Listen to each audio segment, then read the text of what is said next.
Hey guys, I'm Rich, and today I'm going to be doing, because there's a whole mess of figures here, I'm going to be doing a overview thing of the Halo Reach Series 1 action figure line released by McFarlane.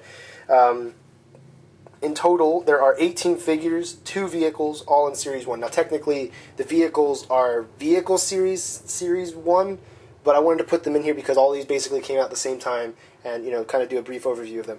The links for every one of these reviews is going to be in the description, so if you want to check those out when this is over, or if you want to check them out during this video, copy and paste it into your URL. There you go. It'll be a good, awesome review and stuff. Okay. In total, there are a ton of Spartans. You can see there's a lot of Spartans here in the middle. I tried to organize these by, I had the vehicles in the back. You have the Ghost and the Warthog, both of which can sit, pretty much all the figures.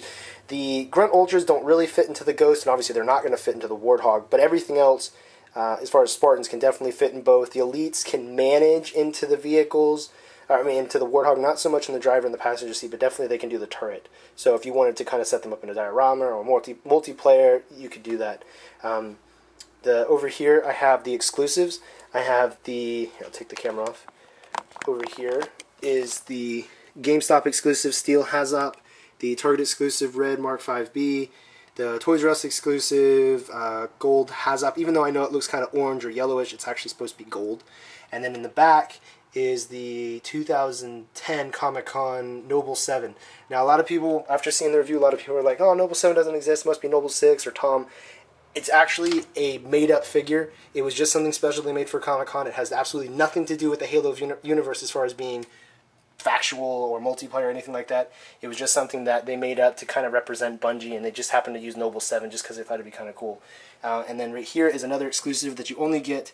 It's the green Mark 5B. You only get that with the collector's 4-pack that came with George, Emil, the Elite Miner, and then him. Those are very hard to find at this point, and I don't think you could ever find them in a store. You have to find them in a secondary market. And then it's not really an exclusive, but the gold Mark 5B back here, he was kind of the chase figure of the series because he wasn't actually on the back of the packages for any of the figures. So not a lot of people knew about him when he first came out. He will be one of the only figures, actually I think it is the only figure out of here, that'll be back in Series 2. McFarlane decided, well, since people were upset, they're going to include him, so he actually comes in the Jetpack 2-pack with another Spartan, so he's actually going to come with a Jetpack. So if you don't get him now, you won't have to worry because he'll be in a 2-pack, so plenty of time to get him. And then after that, have the Mark 5, white Mark 5 B, and the Elite Ultra, that's a 2-pack. The red and blue has that 2-pack. And then you have the UNSC Trooper 2-pack. And you'll notice that the guns, they can actually hold their guns. That was because I modified mine, and I made a video for that. That's also, actually, you can go ahead and click that right now. It'll take you to how to modify those figures. And then if you want to see the review, of course, that's in the description. But I modified mine so that they can actually hold their guns, can man the turret on the Warthog, so they can do all that cool stuff. And this is Noble 6 here. Then the Olive Hazop, personally one of my favorite figures from the series because Olive is like that Olive looks a lot more like the Warthog color and it looks more like Master Chief. So I really like that military color instead of like this green here. It kind of stands out too much. And then, like I said, Emil, George, and the Elite Miner, these are sold individually, but they were also in the 4-pack, but you can get those individually, and they're all over the place right now. And then the last guys back here, I have 2 Grunt Ultras here because apparently they released the Grunts, and if you notice, there's a little bit of difference in their paint scheme. I believe this is to be the most common one. It's kind of like a beige color. And then they kind of made one that looks kind of silver grayish colors. So I wanted to put them both in here to show that they both exist. So if you find either one, they're great because they're going to be more rare to find over time because Grunts always seem to sell out pretty well. And, there's 2 different variants out there. There's also a variant for the Elite Ultra, and I believe that this is like the pinkish variant.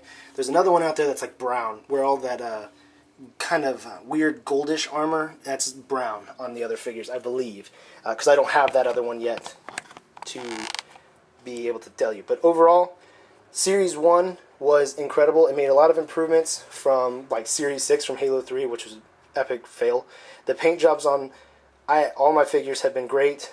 They look battle-worn. They look like they're actually from the game for the most part. Overall, I don't really think that any of these figures have any real problems except for like the shotgun, which I have an extra here. The shotgun, you'll notice if you get any of the Spartans, like they have their hands are made for the assault rifles, really. They don't have trigger fingers, so the shotgun, needing a trigger finger to really be held properly, cannot fit, and it falls out. And I made a video about how to modify your shotguns, which you can go check out. There's a little box right here floating above the shotgun. You can click that. It'll take you there. And of course, if you want to watch the end of this video, it will be included in the link in the description. Overall, though, I think they did a really good job with this series. I'm impressed. The paint jobs are great. The sculpting is, of course, incredible. The biggest drawback, I guess, if you collected from Halo 3, is that the scale has changed a little bit. Some of everything's bigger than it was. Not by a whole lot, but by a bit. It's a noticeable difference. So that's kind of upsetting.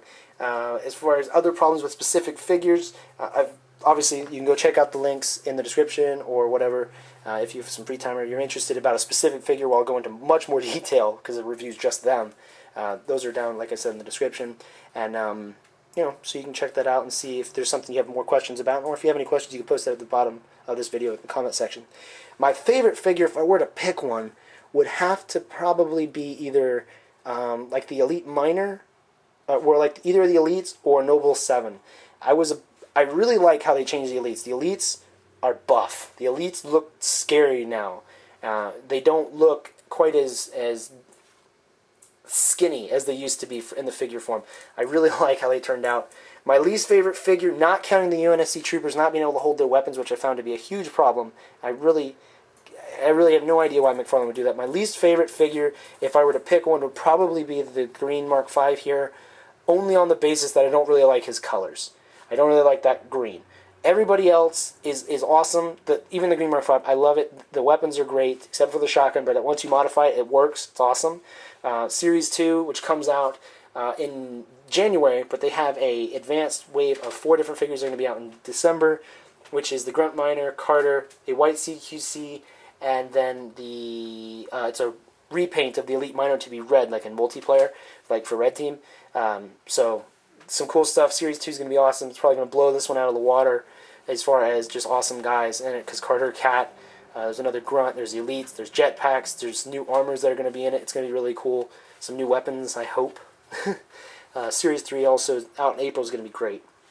Anyway, if you have any comments or questions about these figures, post it down below, and then, let me know. And if you have if you'd like to have some free time or something, go check out the video for specific figures.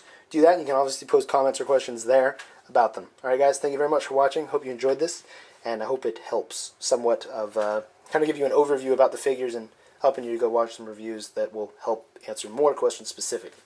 Alright guys, see you later.